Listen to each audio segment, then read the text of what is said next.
Good afternoon. You're all very, very warmly welcome.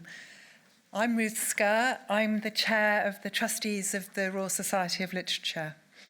This afternoon's very special and truly celebratory event is Bernardine Evaristo's last public event as RSL president.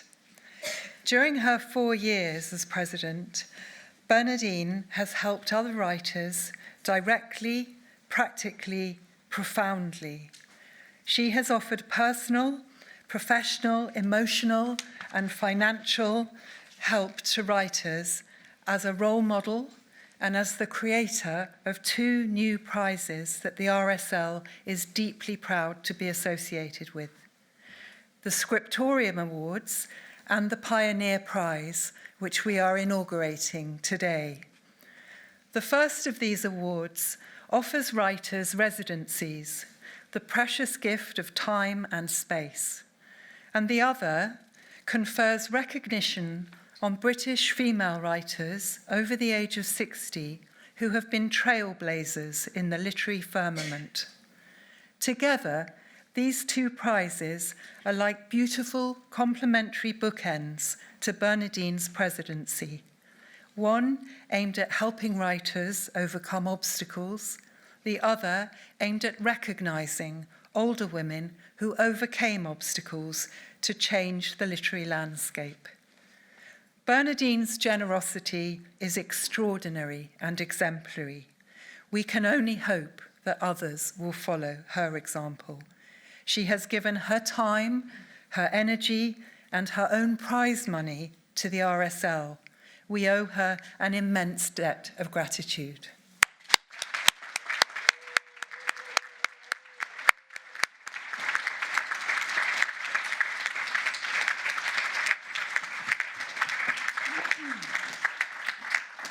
Hello, everybody. Thank you so much for coming to this special event for Maureen Duffy.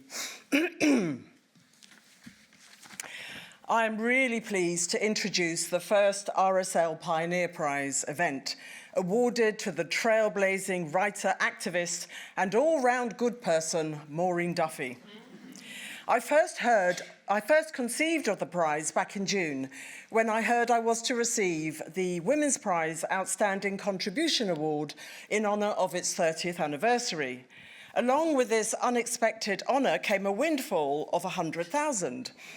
And it seemed right that this latest bonanza was one to share, not to keep. I decided that other older women should be the beneficiaries of this gift.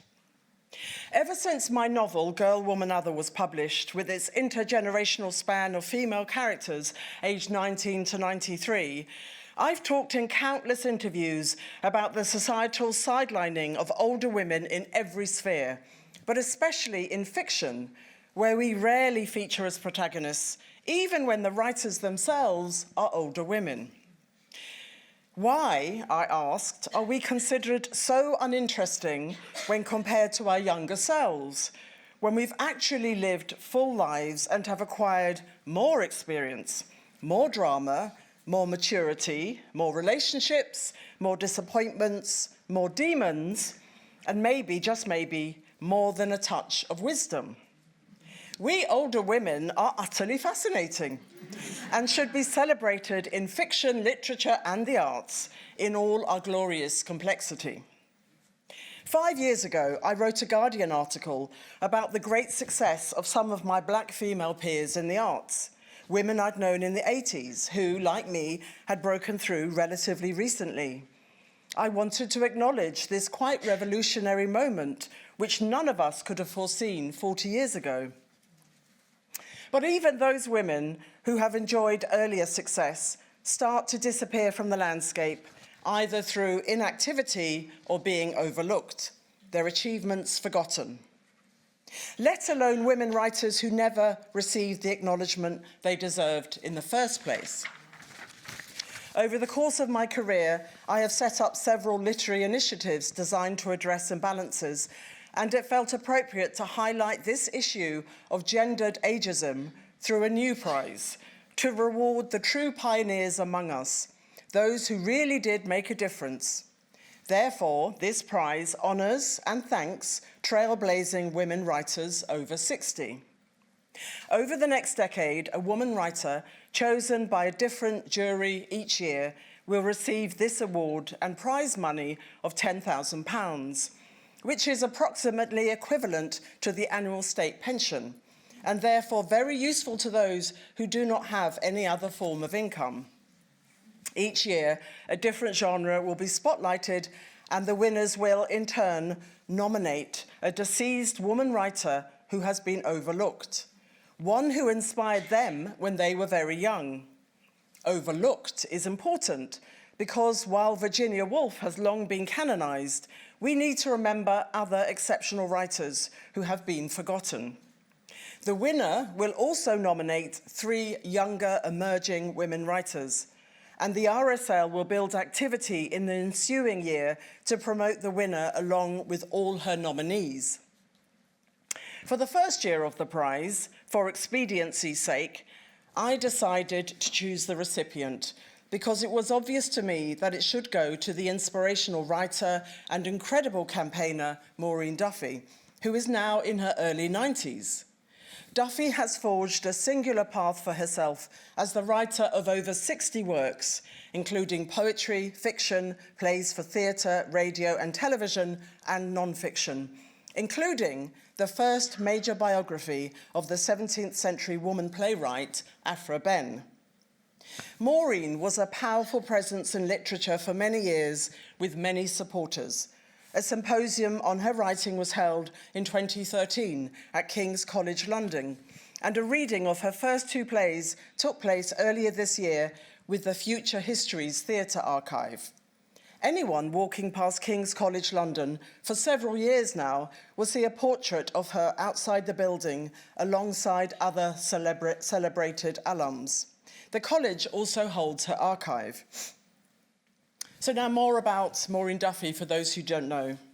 Born in 1933, Duffy's career is remarkable considering she grew up poor, working class and illegitimate in a single-parent family, with the terrible social stigma that then entailed.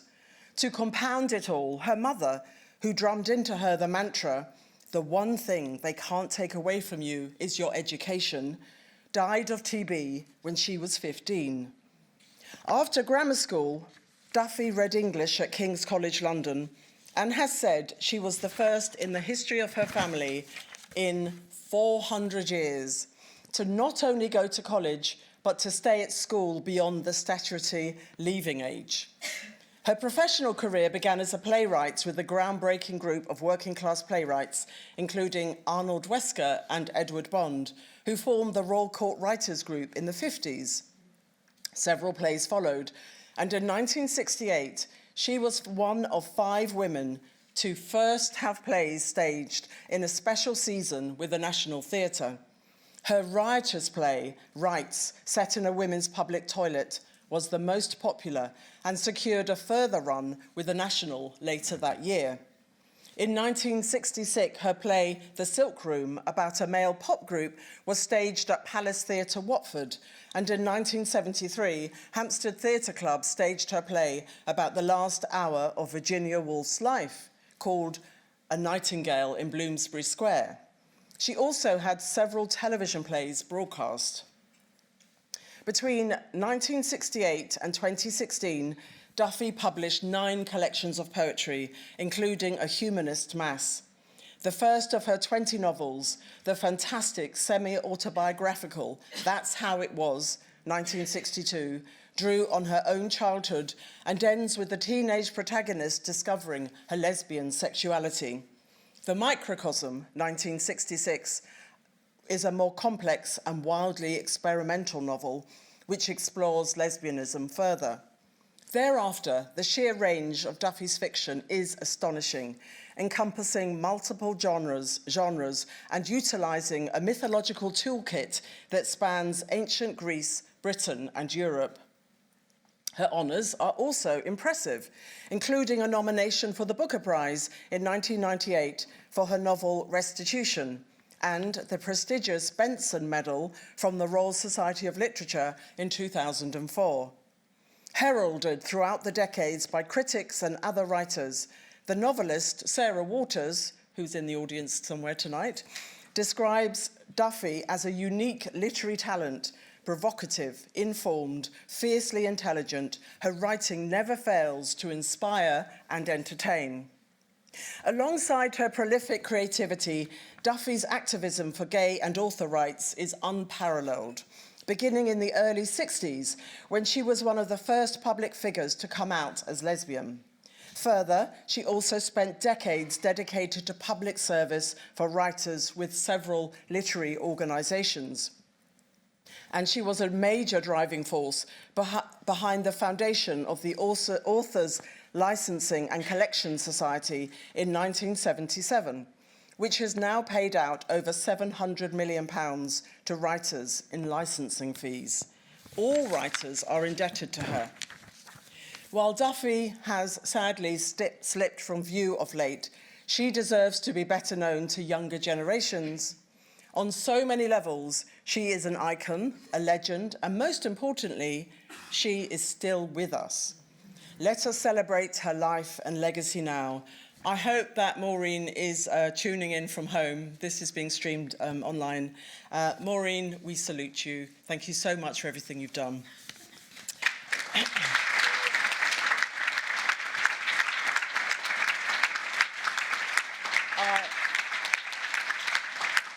I'll now hand over to B. Rolette, writer, producer, and events programme consultant here at the British Library. Thank you. Welcome to the British Library, everybody. I'm going to swiftly gallop through to introduce the speakers, and then we're going to get right to it. So, of course, you know Bernardine Evaristo, but I hate it when people say needs no introduction. She is president of the RSL and professor of creative writing at Brunel University. And when Girl, Woman, Other won the Booker Prize in 2019, this made her the first black woman to win the Booker. It took a pioneer to launch the Pioneer Prize. Earlier this year, she won the Women's Prize, as she's just told you, and the prize was a large amount of money, and today is all about seeing where that money's gonna end up. Val McDermott is a writer and broadcaster whose crime fiction has sold over 19 million books, translated into more than 40 languages, and been adapted for TV and radio. She co-founded the Theakston All Peculiar Crime Writing Festival, where, if you're lucky, you can see her on lead vocals in the rock band Fun Loving Crime Writers.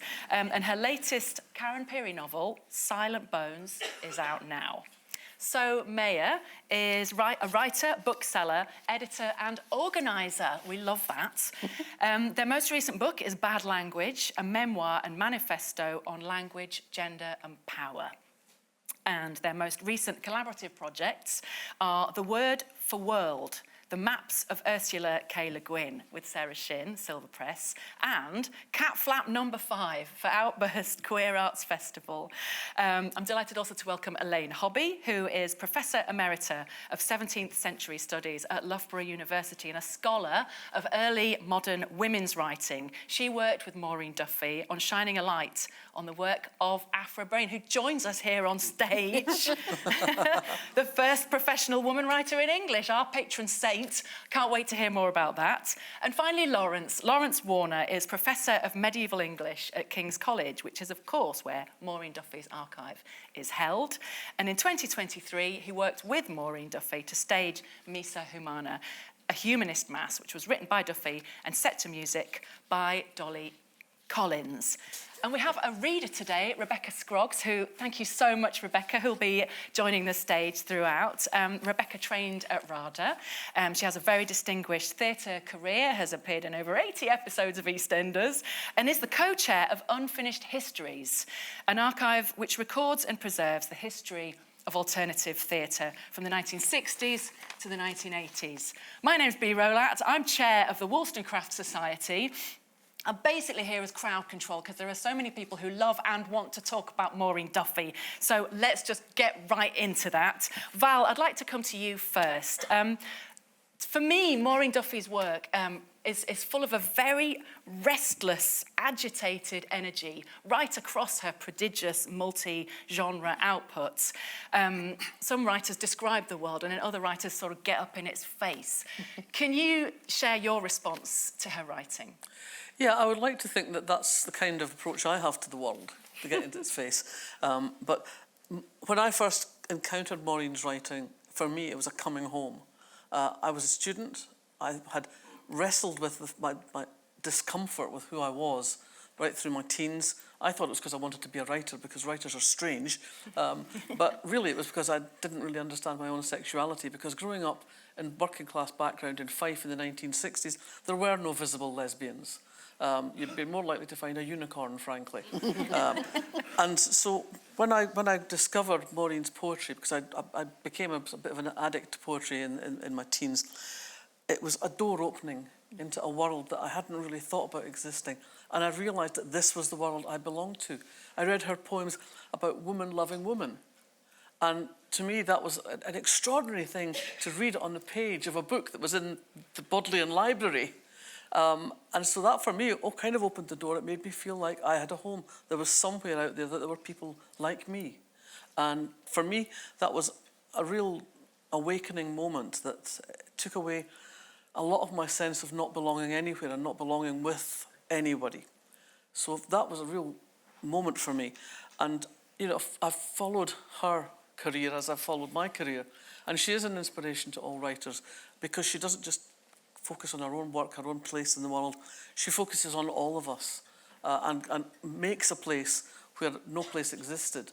And I just want to read a quick, if I may. Please. I want to read a poem that reminds me of that sense of hearing a voice that's in a different place from everybody else's. It's called A Sunday Outing. And of course, the very title tells us more than you would imagine. I knew if anyone would find me out, you would. Your cracked lips force the words through, bloody drop by drop. I say, I'm sorry, hope you don't mind. A private person who never quite came out, always on top, except with one or two, including me. It takes one to know one. Today I've driven through weeping rain and howling wind to find you here, past infernal lakes the season fills from every open city vein. The gaunt old hospital's about to close. The new postmodernist gleams in brick and tile, but no one sleeps there yet. Instead, it's still this seamy block, the scabrous lift that hauls me up alone to an unmarked floor, where I'm met, a little curiously, I think. The nurse's eyes outshine in semi-precious jet or opal, tongues soothed with Creole and Blarney, yet their smiles can't disguise the bagged bones the masseur comes with gentle touch to smooth. I turn the corner and see you lying so flat it's as if they've let out all your air. Or like the pictures of the Tate they were queuing for as I drove past. No third dimension, no relief, plain pain, sans serif. Mortality is at best a dodgy state. But here there's love enough to break your heart. I take your hand. This thin, the wrist bends back on a bone Hansel might have thrust through the caging bars. We don't know how to part. Instead, I ask, and hear how long you've known. Mm-hmm. Oh. And that humanity, I think, is at the heart of everything Maureen did. And I think we should all just be profoundly grateful for what she's given us and what she, I suspect, will continue to give us until she takes her last breath. Absolutely agreed. And we will come to her activism on behalf of other writers later in this conversation. But I want to focus just now on the value in the way that she spoke and wrote about her sexuality. She was effectively a high-vis lesbian, and particularly in the era of the 1960s and the publication of Microcosm in 1966. Can you talk about the value of her activism in that time? Yeah, it was important because there wasn't anywhere else to get it. There wasn't anywhere else to hear these things. There were very few voices that spoke out, and for Maureen, she took on, if you like, the responsibility of being able to speak out, because so many men couldn't speak out because what they were was still against the law. They risked arrest if they were out and open about themselves. But Maureen took advantage of the fact that she could speak where no one else could. And she wrote these poems that were carefully written. They weren't, how can I put this, activist poems, because they were activist of the heart. They were subtle, they were emotional, and they were beautiful. And for those of us looking for a home, they provided that home. And in the 80s, when we had to deal with AIDS crisis and we had to deal with Clause 28, her voice was still there for us. And there were so few other voices. Her voice was a beacon. And for me, having discovered her in the very early 1970s, it was a place I knew I could always find support, succour, comfort. And that's very important.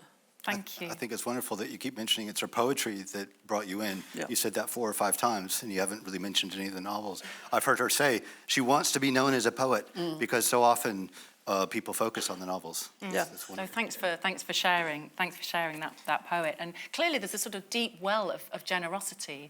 And we're going to move now to find out more about her earlier years, which make that generosity almost all the more unfathomable because her early years were so difficult.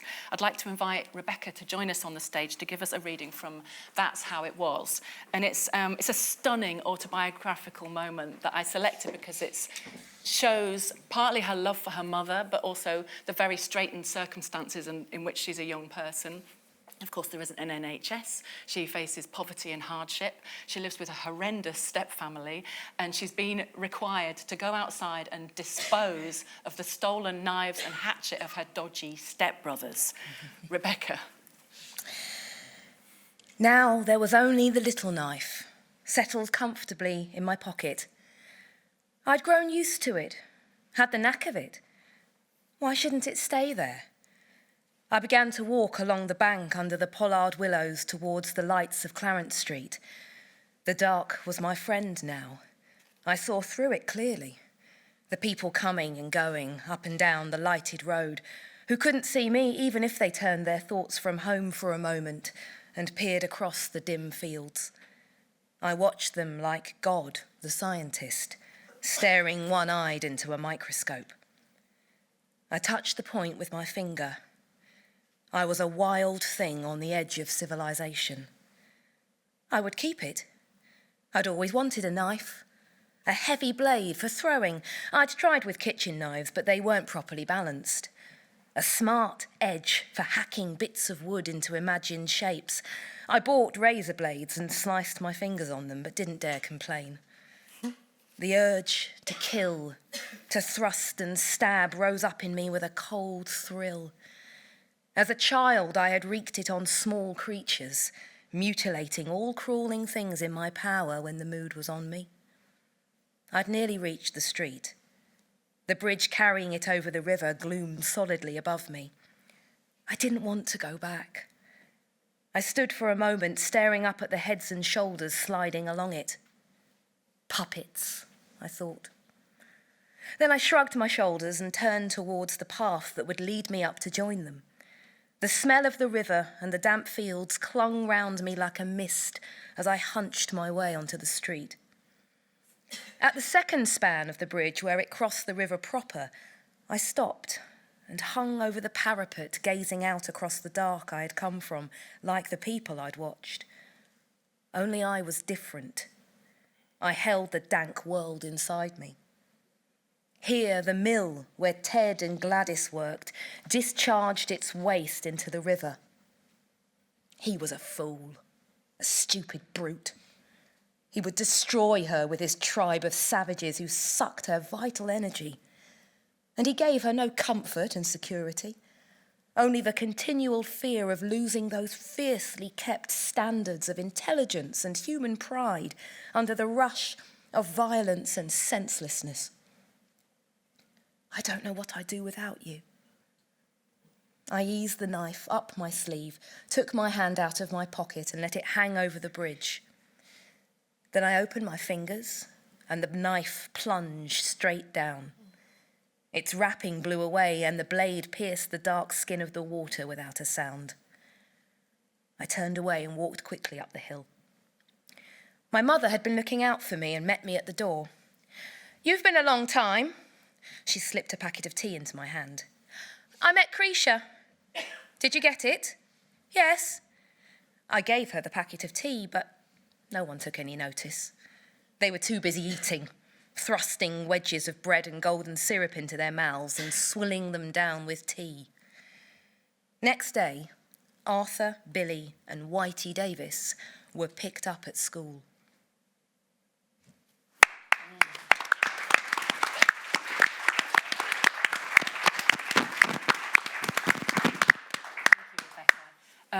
A standout sentence from that text for me is where she writes of herself as a wild thing on the edge of civilization. As a child, this sort of crazy energy. And on the one hand, facing obstacles of poverty and neglect, but she feels like a god almost. So please respond to this. Respond to this. She repeats that word edge a couple of lines later when she talks about wanting a sharp edge to make unusual shapes. And that excerpt is so well chosen and incredibly read, because it's this moment of turning away from physical violence towards a creative rage. And I think that goes throughout Maureen's work and the relationship between her writing, her activism. What do you do with this anger that you feel as a working class woman, working class lesbian, someone experiencing this strange class position as the book goes on, that's supposed to be social mobility, but it's full of prejudice and unspoken violence? How do you hold on to your anger and turn it into something creative, and hold on to your wildness at the edge of civilization, not go, oh, well, I'm going to be bougie now? And her answer throughout her work is always to find people like yourself, to find people who are sharp-edged, difficult, in the margins, to have difficult and beautiful conversations like the one in the poem that Val read, where you speak across these silences. And right up into her late work, where she goes back to some of the spaces that had obviously informed her, like the medieval convent. She's thinking about what do writers, most of whom are introverts, do to make solidarity. It's not easy. And Firstborn, which is her science fiction novel, actually ends in a commune on the banks of the Severn. Maureen saw that Bristol was going to become the UK's communist city. And it's a wonderful space that's run by a working class matriarch who's been rejected by and ejected from the fascist, highly controlling, computerized society that Maureen also foresaw. So this is a science fiction novel that she was writing at the beginning of Thatcherism, and she foresees everything, including sat-nav. She thinks it will be on large cassette tapes, but still, sat-nav. The technology will control us and pacify us. And this incredible shared space of people who don't have very much except each other springs to life. And it comes to include the titular character of Gore. The original title of the book was Gore Saga, who is of a hybrid species. So Maureen was also an animal rights activist before it was the cool thing. She was always wrestling with this question of how do you undertake activism that doesn't involve violence against people, but that does make change very strongly. And Gore Saga, or Firstborn, is one of her answers, because Gore himself goes through that process of rejecting physical violence in favour of love and solidarity. So you wrote the introduction to that edition of Firstborn, her science fiction novel. Just the very notion of genre, though, is a sort of restrictive and binary concept. Sure. And I'm interested in how she attacks this, because she occupies so many different spaces, and how she also uses science fiction as a genre to explore radical ideas. Absolutely. Many of Maureen's novels are thrillers. They have detectives in them. And Firstborn is also a mystery. And I think she would be the first to say that it's an Oedipal mystery. Who are our parents and what do we do about that fact? Gore's story is perhaps more complicated than some of ours. And I think it's science fiction because it is a way of exploring the closeness of humans and the other species who are around us. And at that time in the 80s, there weren't a lot of other genre spaces outside the environmental movement that were doing that. So science fiction offered that speculative moment. But many of her novels, even when they're looking at history, and I think Lawrence and Elaine can speak a bit more to her research, are very speculative when they think about what it was like to live in the past, particularly who were the queer women in the going back to convents, and other spaces where women were able to meet each other and spend time. Or her novel Capital, where she's thinking about Roman Britain, as Bernardine does in The Emperor's Babe, and saying we are connected to these people, we have an imaginative connection to them, and whether it's historical fiction or futuristic science fiction doesn't matter. As Val said, it's about the humanity. Our shared humanism goes across time and across genre, and sparks that wild curiosity on the edge of civilization. Thank you. And where do you place Duffy in the canon of contemporary queer culture? I don't know that we have a canon, do we? A pink glitter canon? No. If we had one, I'd fire it. Exactly. I just think about going to a poetry reading at the Poetry Society and Maureen arriving with J. Bernard. When was this? This was 2 or 3 years ago, and seeing these two writers of different generations read to each other's work at a Pride Month reading. So I don't know there's a canon, but I think there's a community. I think it's intergenerational. If you look at Jay's work in theatre, or a poet like Joelle Taylor, who's just written a book set in a dyke bar. It's not called The Microcosm, but it is called Maryville, and Mary is one of the characters in Firstborn. I think Maureen is held in high honour and also friendship. It's not a distanced or respect, it's a conversation, and maybe we can have a conversation instead of a canon. But wonderful to see younger queer writers writing PI novels like Prudence Pussy Chamberlain's Bonehorn. PI? Private Investigator. Right. So detective. Where a PI goes looking for Alice B. Toklas's legendary horn. As you do. As you do, and I don't think that would be possible without Maureen's example. So you just opened so many doors. Elaine, I'd like to come to you next, please. In the way that Bernardine and the RSL Pioneer Prize illuminates brilliant female writers, Maureen Duffy herself went to huge lengths. I mean, this is an extraordinary work of scholarship, excavating the life of another pioneer. I've got a better version of that because mine comes from 89. Mine's pretty good, actually. I just think there's a shout out to you in it as well. So yes, Aphra Behn. I mean, what do you think it was that attracted Maureen Duffy to the transgressive personality of Aphra Behn? Talk us through that. If one were to think in strictly literary terms, I think you could simply say, well, Maureen Duffy, who is a poet and a playwright and a novelist, and Aphra Behn, back in the 1670s, 1680s, was a poet and a novelist and a hugely successful playwright. So there is a sense in which Maureen can see a forebear. To me, what's most extraordinary about her work on Aphra Behn, though, is something that relates to the readings we've had already, which is her ability to draw on her own knowledge, here as a writer, but her ability to put herself in someone else's position.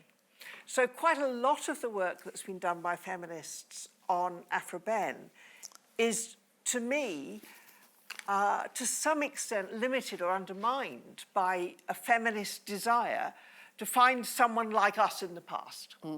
Yeah, to try and make Aphra Behn into who we want her to be. What is, to me, extraordinary about Maureen's work on Aphra Behn back then in the 1970s, this edition in the 1980s, is that she is unflinching in her commitment to understanding Aphra Behn in her own terms, in her own time, with her own struggles, with her own possibilities. It is literally the case that her biography of Aphra Behn is, I would say, the best work we still have on Aphra Behn, and it came out 50 years ago. You know? And why is it so good? An enormous amount of very good work has been done since. But that ability, on the one hand, to creatively imagine and connect, and on the other hand, to be true to what you're finding. And there's a doggedness, because it required a huge amount of detective work, multiple dead ends. I mean, she's forever chasing down various... Yeah. And in a day where you couldn't go online and look this up or to check that or whatever, if you wanted to read something in archive, you had to go there. And you had to sit through it and find that actually there's nothing here for you. But never mind. I have a friend and colleague in Canterbury who's currently investigating the early part of Aphra Behn's life, her Canterbury years. And she quite regularly says to me with glee, Maureen was right. And so with all of the modern research and all of the modern resources, she goes back, she finds what Maureen was looking at, and sometimes we'll find other things. But Maureen was right. She's vindicated. Yeah. I also picked out this in her introduction. She's quite explicit about her intent, which is for a wider public to know more about the earliest professional women writers. So lowering the bar to entry, opening access to this extraordinary person. Yeah. And that's part of the story behind the statue. Tell us the story. Who is this? So this is Aphra Behn.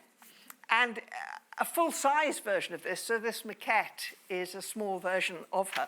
May I? Yes. Don't drop her. I won't drop her. Now, this version is hollow, whereas the real one is large and solid. She's as large as I am. So Aphra Behn, the first professional woman writer in English, born in Canterbury, or just on the edge of Canterbury in 1640. And she wrote at least 18, possibly more, plays, performed on the professional stage in London to great success. 2 of them were in performance every season for 50 years. She was that good. She was that popular.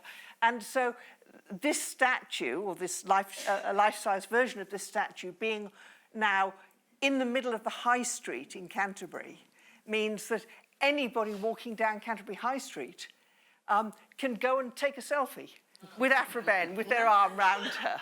And there she is at the age that she was when the family left Canterbury, moved to London. So 16, 17, a young woman stepping forward into an extraordinary future. And that is very much the woman who comes through in Maureen's biography of her, that she is a young woman who goes on to write in such a range of genres, completely unafraid, and living in a time of constant change, a time of civil war, a time of changing regimes, where you have to constantly rethink and reposition yourself in relation to today's problems, but unafraid to do that. And to me, that is, in so many ways, like the Maureen Duffy I have come to know and love. Thank you. And it speaks very much to the incoming legacy of the Pioneer Prize, of successive generations of women and intergenerational solidarity. Yeah.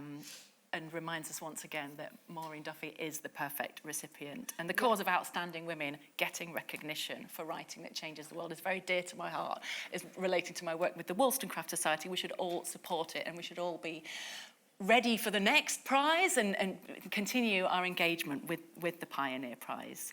That wider audience, though, how wide does that audience reach? Why isn't Aphra Behn better known? I mean, you've clearly, it means a great deal to you. Yeah. How successful was this? I think that, well, one way of looking at this would be to say that what Maureen did in starting the modern reinvestigation of Aphra Behn is that she got people interested. So, there have been 2 productions of The Rover, which is Behn's best-known play, at the Royal Shakespeare Company. But I've been working with Loveday Ingram, who was the director of the production back in 2016-17. And you approach a theatre and say, please, let me give you a great Aphra Behn play. Put this on, and they'll say, no one has ever heard of her.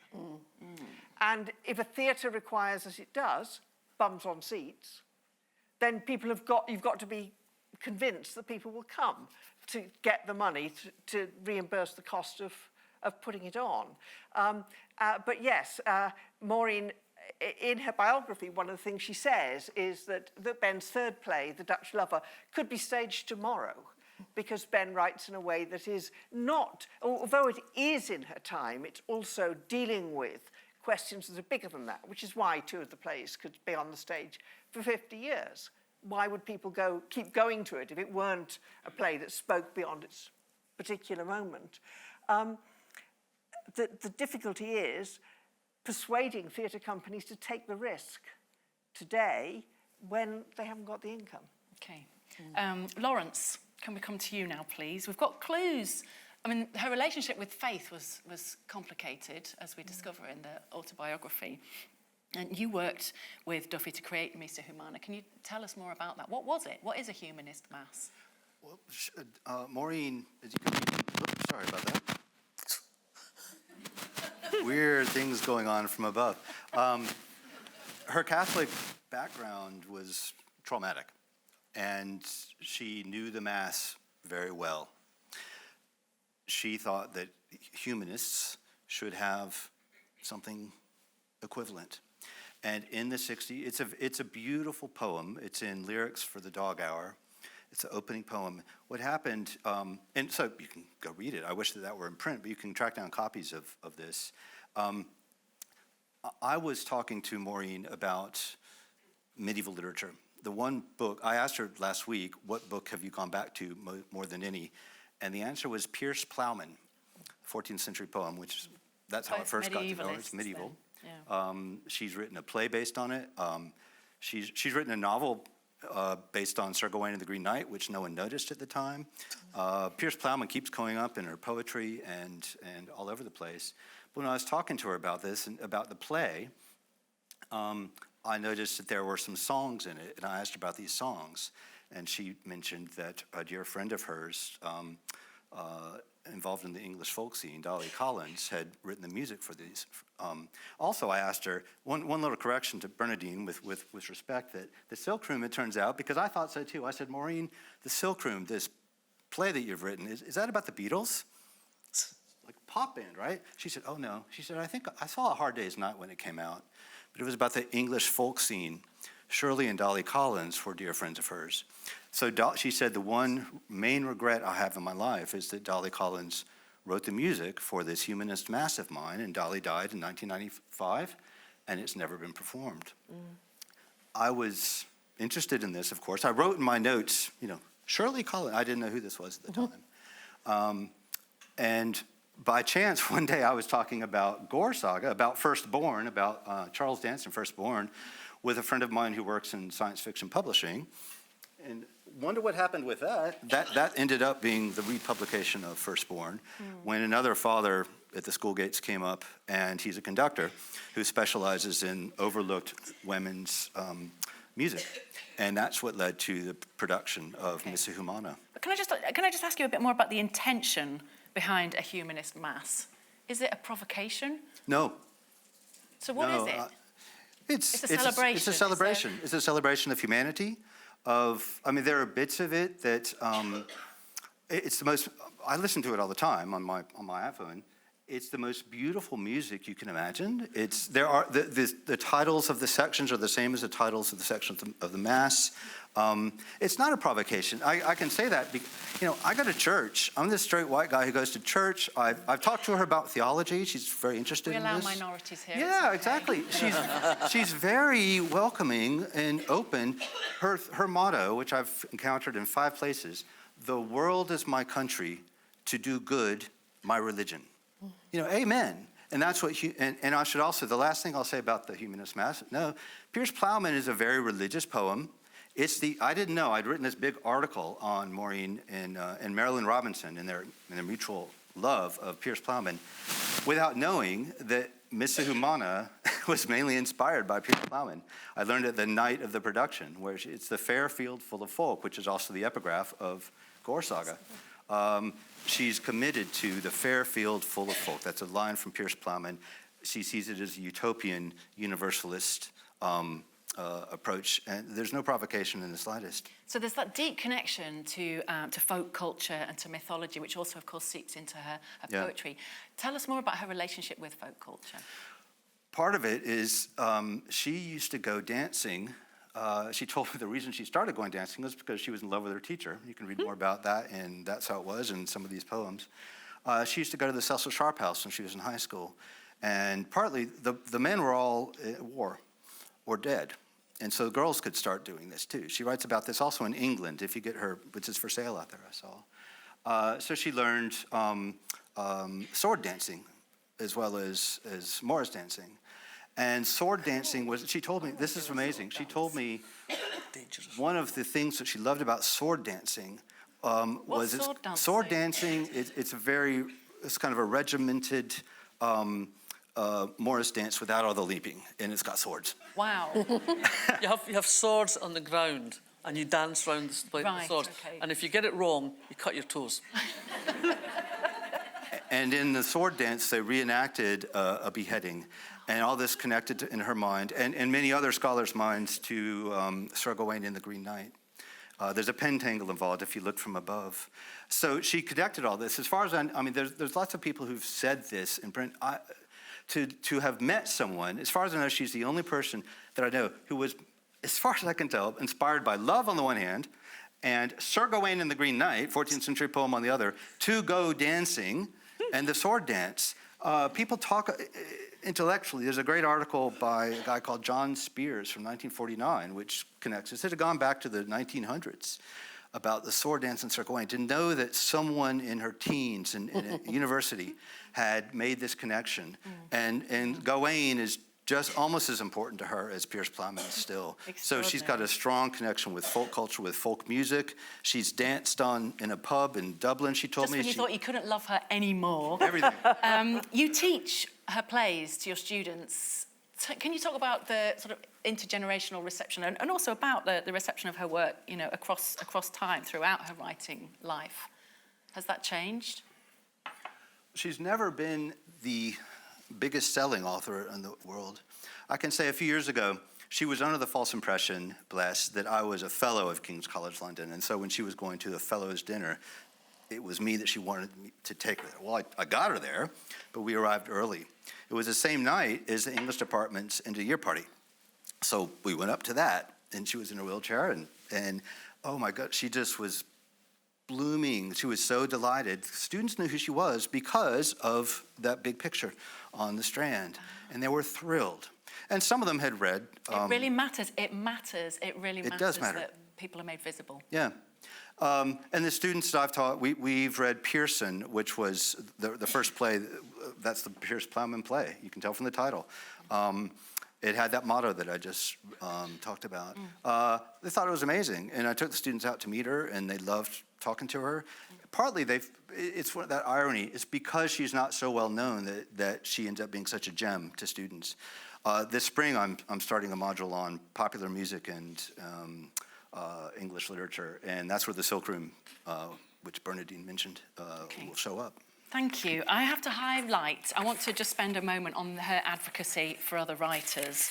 And as Bernadine mentioned, she was a major driving force behind the foundation of the Authors Licensing and Collection Society and in the creation of public lending rights, which lives here at the British Library. The British Library took over management of PLR in 2013, so it's funded by the government and delivered by the British Library. And I'm going to do a tiny public service announcement, which is that following the cyber attack, PLR is fully operational thanks to the support of the BL teams, with whom PLR is fully integrated, and their support ensured that PLR functions were maintained during the BL recovery process. And my colleague, Julia Eccleshare, who runs that, is in the audience. I wanted to get that right.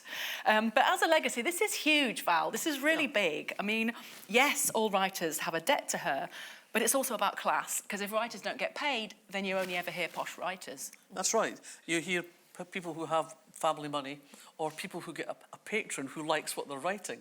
And a patron who likes what you're writing is generally middle class, it has to be said, and generally leaning towards the right rather than leaning towards more social values, if you like.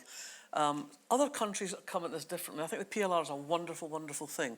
I don't know if you know much about it here, but it's based on the books that are borrowed from the libraries, and each borrowing from the library of certain chosen libraries, which varies year on year, it's aggregated, and you get a certain amount of money for every borrowing. And it's capped, isn't it? It's capped at Yeah. £6,600. That's the most you can get. And it's often the big fillip that comes to you in February. For a lot of writers I know, they really look forward to their PLR payment in February because it pays the gas bills. It keeps them warm during the winter. The money you make from writing, unless you're someone who is as commercially successful as I am, is negligible. People have to find other sources of income, and PLR has done that. It's given writers on the edges, if you like, writers in the middle of their careers, a boost that they wouldn't otherwise have. And ALCS, the Licensing Collecting Society, is the same sort of thing. That gives you funding for things that appear bizarrely, photocopying in Denmark. You get money from all these strange places. And for many writers, this is a really significant thing. It allows them to be writers. We should maybe do what the Irish do and not tax writers at all. There's a notion. Put And, that out and there. UBI for writers. UBI for everybody. Yeah, I mean, that's the U in absolutely. UBI. Yeah. That would transform our country. It would transform the chances of children, particularly, born in poverty. And it would transform everything, really. UBI, that's the future. You heard it here first. When I asked Maureen about setting up ALCS, there's also the flip side to it. So because it was a change to the law, it had to get signed off by a national organisation, and the national organisation that signed off on it was the Trades Union Congress. And Maureen spoke about, in 1977, going to the TUC at the peak of miners' activism against the Wilson government, trying to get rid of unionism being very dominated by men at that time, and Maureen, who is quite physically small, going up on stage, looking out at the room, very nervous, and these miners shouting out, "You go, girl!" and saying to her afterwards that they wanted writers and artists to be in solidarity, to recognise they were workers. And so it's not just that it's a wonderful income for writers, which it is, it's also a reminder to writers that we are workers, and that gives us a responsibility, like all the characters in Firstborn, to go and build this solidarity, this activism, and have wonderful dancing parties while doing it. Firstborn ends with a riotous dance, in fact. I feel like we're solving the world right now. And This that, is yeah, great. with UBI, I think that would just solve everything. Yeah, I was at a Wreath lecture recently where the speaker was talking about one of the reasons for the success of the Fabian Society was that they held really good parties. So I think that's what maybe we should all do, good parties. Well, there's tea and cakes here afterwards. You know, that's definitely a move in the right direction. On the subject, though, of class and of solidarity, there's a line that is actually in this biography of Aphra Behn, where Duffy says, the writer, like all artists, remakes his childhood over and over again in his work. And that's stuck with me because I just wondered if that's the driving force behind these later extraordinary acts of courage and selflessness. Is that not just part of her writing, but part of the way that she has lived? She says in the preface to That's How It Was, that for her, the driving force for everything was her relationship with her mother and the loss of her mother and her mother's courage as someone with endemic TB. And she says that all nativities are the nativity. So that recentering of that relationship, which much as Bernadine said about older women, that maternal relationship has been so maligned or elided, and not just biological motherhood, but adoptive motherhood, and also the mother superior figure. Maureen wanted very much to celebrate that looking up to older women, to their wisdom, to their experience. And I think that goes through her work over and over again, and also through her drive for activism in a way to become not necessarily a maternal figure, but to be able to pass on what she had and to build that chosen family with other writers. And it's incredibly moving to see everyone being part of that chosen family, that fair field full of folk. I think that was part of it. Yeah, thank you. I'd like to invite Rebecca back onto the stage now to read two more poems that position Duffy's writing towards later life and her reflections on ageing. Ageing. Searching in the mirror for your sometime lover, whose legs you once admired. I see only old scrimshanks now, unfit for a lady's bed.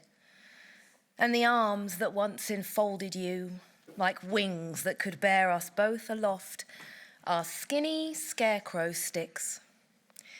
Now old flesh holds only the blazon of bruises, and the backs of my hands are deltas of blue veins flowing down to my fingertips. But I remember how I took you to Barking Abbey in the season of blossom and hope that was ours, where we strolled across the lawns under the trees, as the abbesses must have done, mingling medieval and modern, as we like to do. So I've made old bones, as the elders used to say, that wouldn't make a stew or even feed a dog, but cling on to their half-life, which once shone bright and full. Fly too close to the sun, wings singe and drop away, as Icarus found.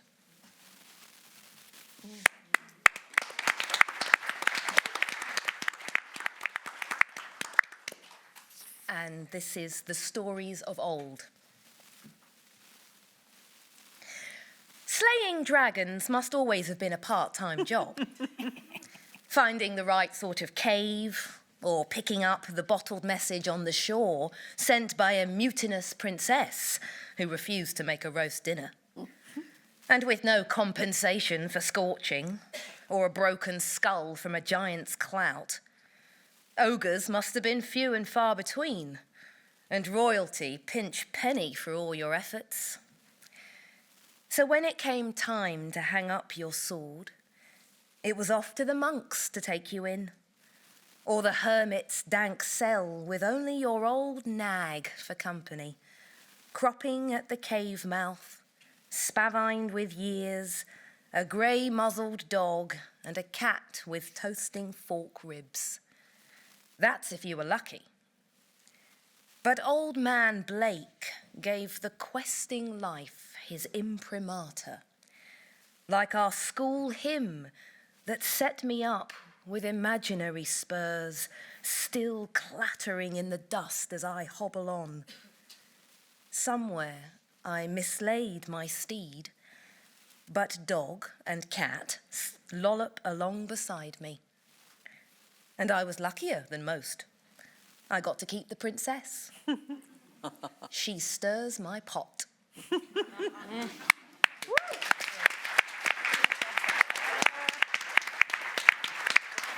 Thank you, Rebecca. She stirs my pot. I bet she does. Yes.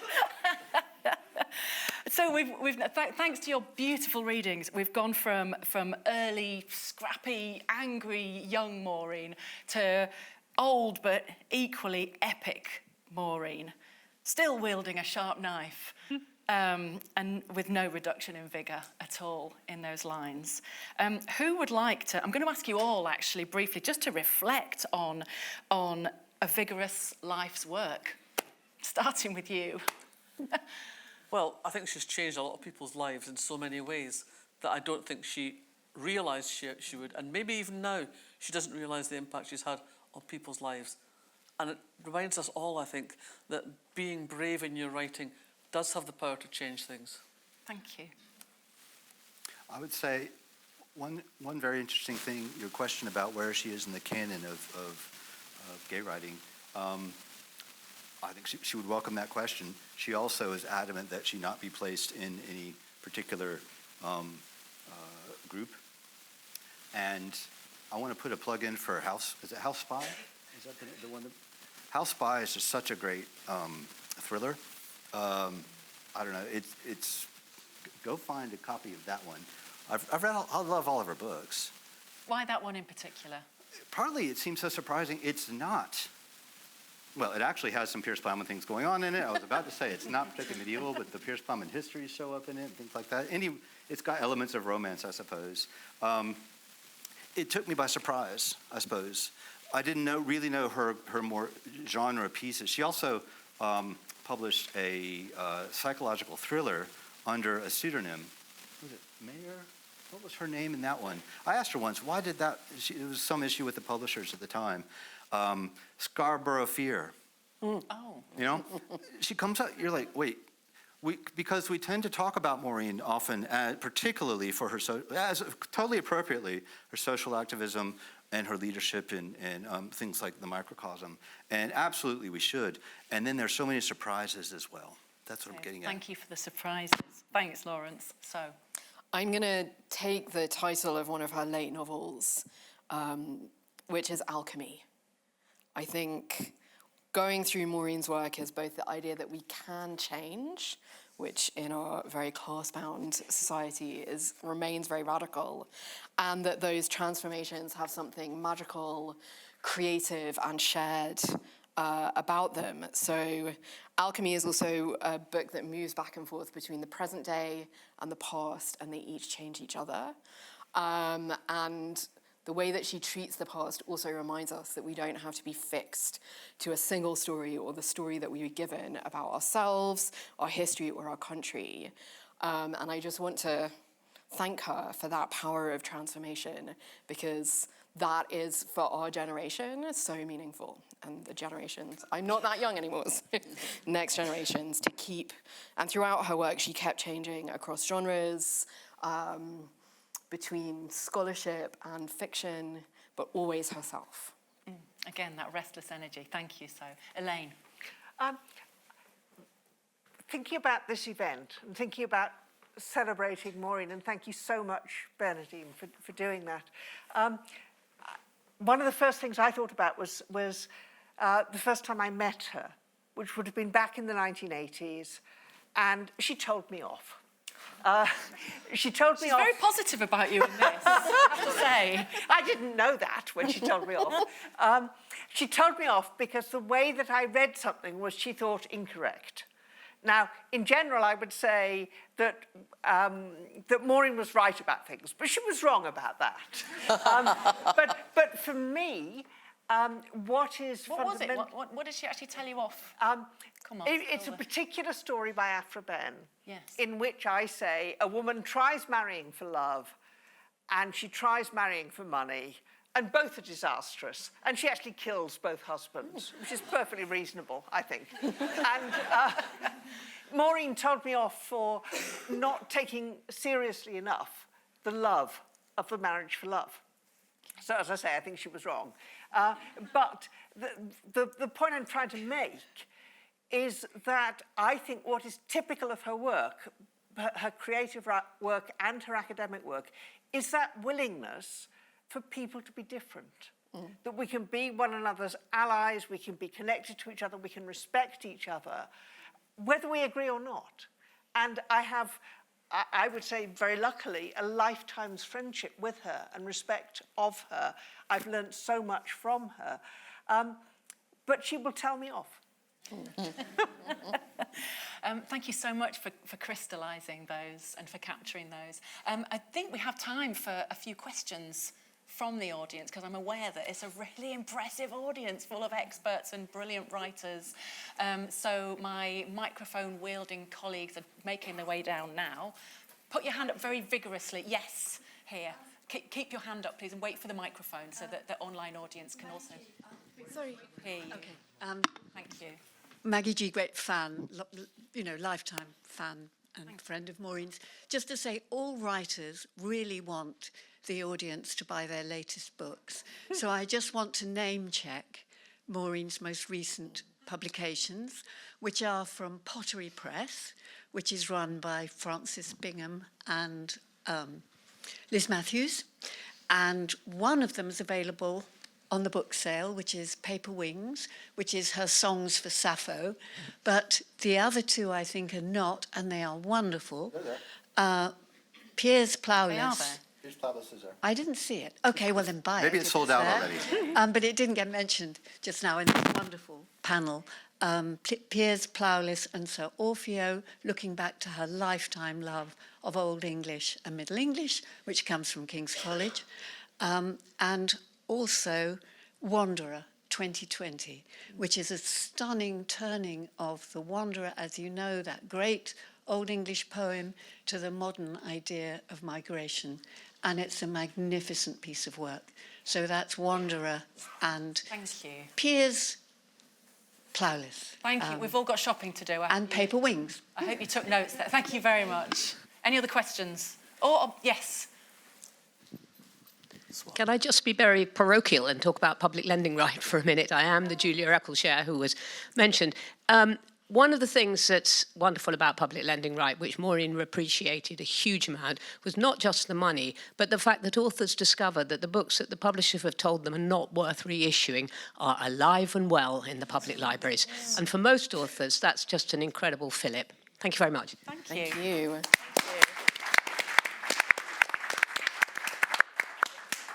As I suspected, a very illuminating audience. Louise, keep your hand up. If you were to say to a young woman writer just starting out who had not yet read Maureen Duffy, where would you tell her to start? I would say Capital. I was just about to say the same thing. It's great. It's also for sale out there. Yeah. And I would say the poetry. I mean, the most, I think Maureen's last book, same publisher has just been talked about, is late poems. And each of the poems, I think we've heard that when we've heard the readings from the poetry, really take you to places, make you think about, feel how language works. But if you're going to go with the poetry, you should try and get a copy of the early collected poems, which goes up to, I think, 1984. Yeah. And there you can see how she grows as a writer over that period of time. And that will make you want to go on and read the later work. Yeah. So fiction, non-fiction, plays, poetry. We've really narrowed it down there, haven't we? I would also say go to Maureen's website where you can get an overview, and every writer will be different, and the great thing is they can choose for themselves. Thank you. Any more? We've got a couple more minutes. Yes. Can you please wait until the microphone reaches you?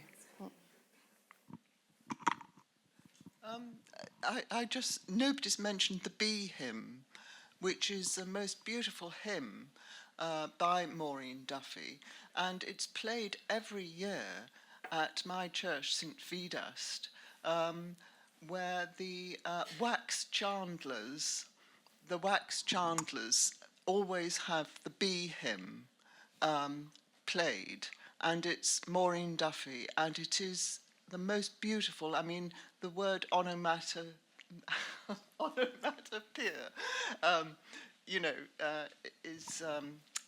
is very much demonstrated in it. Thank you. Thank you. It's wonderful to know that she is so meaningful. So did you know the Bee Hymn? No. I didn't. I thought I knew it all. You've managed to outfox our distinguished panel. So if there aren't any further... Oh, yes, I'm so sorry. There's a question here at the back. Thank you for keeping your hand up. Thank you. This has been a wonderful panel. As someone I'd never heard of Maureen Duffy before you'd come today, I think it's been a really wonderful event to learn about this distinguished writer, and I know my friend and I will definitely be going off to read all her books. I think my question is just that obviously you've launched this prize and that's incredible, and for the next 10 years it's funded to be able to remember all of these incredible writers, but I guess beyond that, what can people be doing so that we aren't continuing to forget people like Maureen?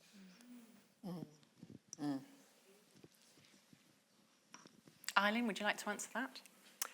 Well, the statue of Aphra Behn that's just gone up in Canterbury was funded by public donation, and I suppose we could ask Bernadine whether she could, as her closing act as president of the Royal Society of Literature, prompt the Society to set up a fund that people could donate to if they had a spare 5 shillings or whatever it is that one has today. But it's a really important question, and thank you so much for coming and for asking the question. We're seeing pushback following the recent Booker Prize winner. Oh, hooray, male writers are back. Yeah, look, no offence to male writers, but, you know, that was a brief interlude, wasn't it? I mean, just, you know, there is a really important question here, and public works of art are a very significant part of that, but there is so much more to be tackled. I think some of the onus is on us writers as well. We often have inspiration from our earlier writings that is not necessarily a big name, not necessarily some people have heard of, but we need to talk about the writers that have shaped us, or the writers that have moved us, that may not be the big name writers, the big marquee names, and make sure those names stay out there, that readers go, oh, that's interesting, I didn't know anything about that writer. So when we get the chance to do that, we should bang the drum. Yeah. Public libraries also, not just what's on the shelf at your public library, but what's in the reserve section, books that librarians may think no one wants to look at anymore, but you can find in the catalogue, and they go down to the basement and unwind the shelves and bring them up, and that can lead them to be brought back up onto the shelves or lead you onto other books. I think now that finding things online, unless you know maureenduffy.co.uk, has become so difficult, but libraries are still there as a resource, librarians as a resource. I first read Maureen Duffy because a librarian in my local library during Clause 28 had faced out Londoners in a section of books on London. I thought, well, this looks interesting. And it led to my gay downfall. So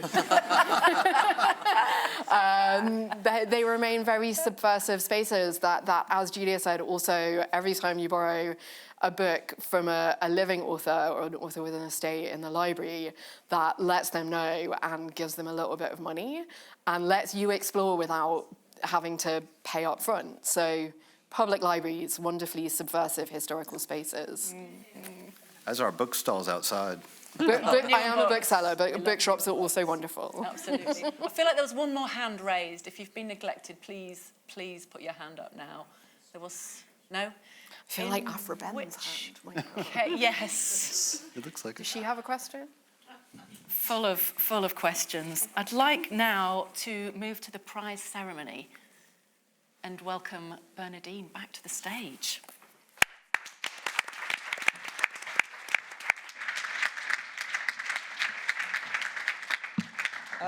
So what I'm going to do now is to present the award to Maureen's literary agent, Nemini Craven. So we're going to do that here.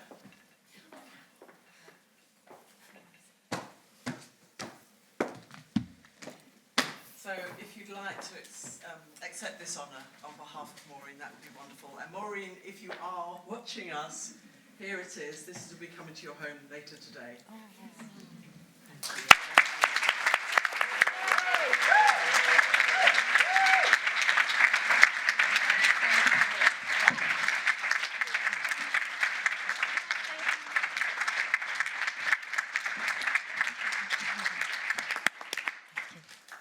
Thank you. I'm delighted to accept this prize on Maureen's behalf. I'm Nemini. I'm an agent at Jonathan Clue's Literary Agents.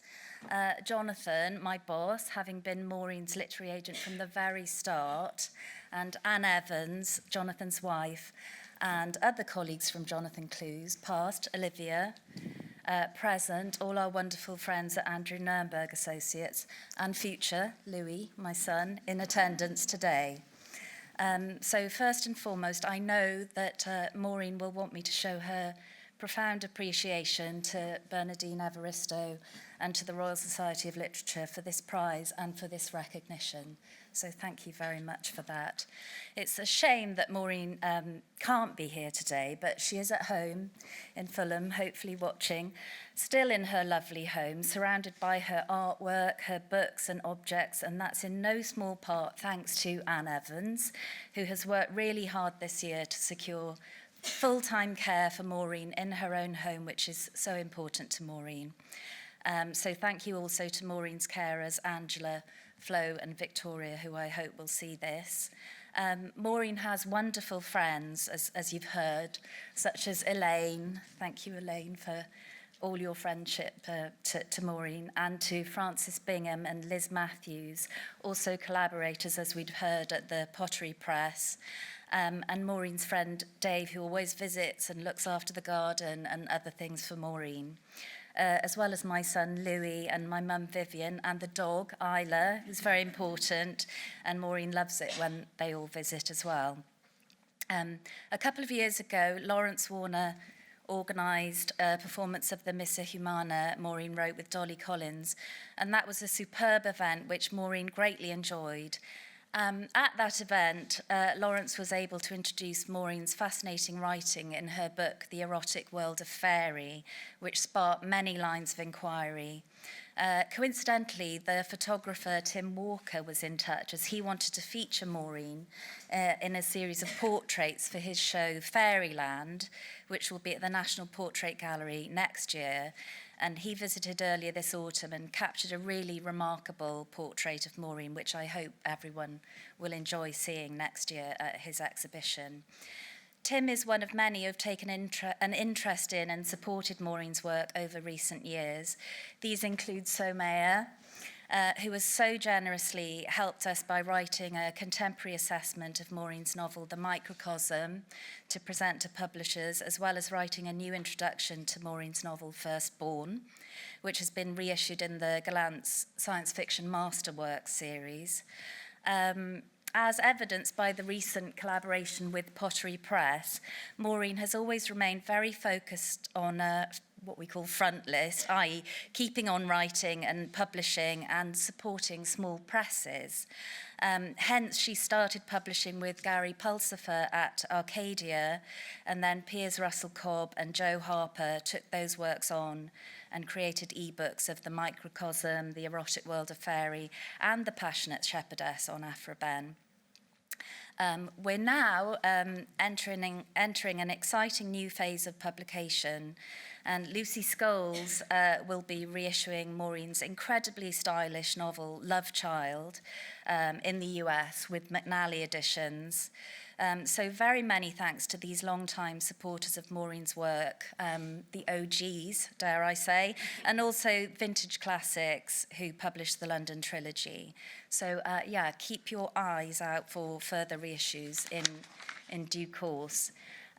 Maureen typically said on receiving this award that she hopes it will encourage younger writers to keep writing, noting that it can feel very hard to make space for writing whilst trying to earn a living, or indeed to earn a living from writing. We've heard today what hard work Maureen has done over time on behalf of writers' livelihoods.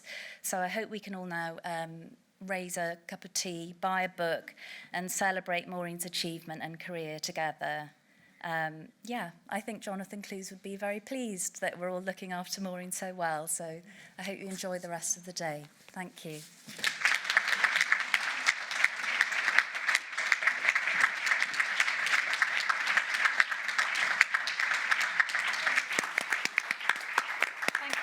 Thank you so much. And now, as one final treat, we bring you Maureen Duffy, the movie.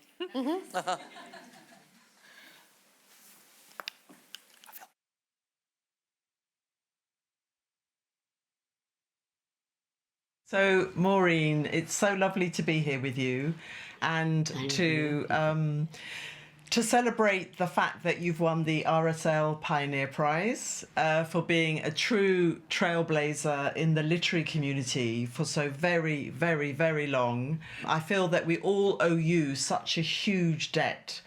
You are not just a prolific writer, you've now published something like 67 works. You've written in every genre imaginable. So there must have been so many obstacles that you have had to overcome over the course of your career, which I think just makes you just an incredible person. Your novel, The Microcosm, was, it was a lesbian novel. It was published in the 60s. It's very experimental. It was doing something completely different to anything that I've certainly read from earlier. How was that received when you published it? Well, I think people were amazed and alarmed because I don't think there'd been anything like it, certainly from a working class background. But that was what I knew, and that was what I wrote about. And so that's where I was. That was where I was coming from, and that was where I was going.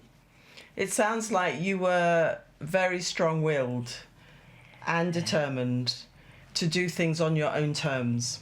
That's a nice way of putting it. It is, but that's good though, because and that's evidenced through your body of work as well, because you're always experimenting, always trying something new. And the fact that you explored so many genres as a writer, because most writers don't do that. You're always finding the form to fit whatever it is you wanted to say. You were laying the groundwork for everybody who came afterwards. And then in the 70s, you became part of a group who were campaigning for author rights. That was the campaign to get public lending right, as we called it, so that if a book was lent from a public library, the writer got a small, very small something, because until that point I had tried to work through the existing public library system, and I had been told by the Society of Authors that writing was a profession and I shouldn't expect to be paid for it. So I thought, well, bugger that. I mean, because quite frankly, I had no other source of income, and if I wasn't paid for my work, then, the work wouldn't get done. How does it feel to win this prize as a pioneer? How do you feel about being acknowledged as a pioneer? Oh, I don't know. It's a funny old thing. I don't know, I suppose I'll get used to it. But at the moment it seems extraordinary, really, because, I've done what I've done and that's it. But I don't sort of think of myself as this or that or the other. I'm just a writer.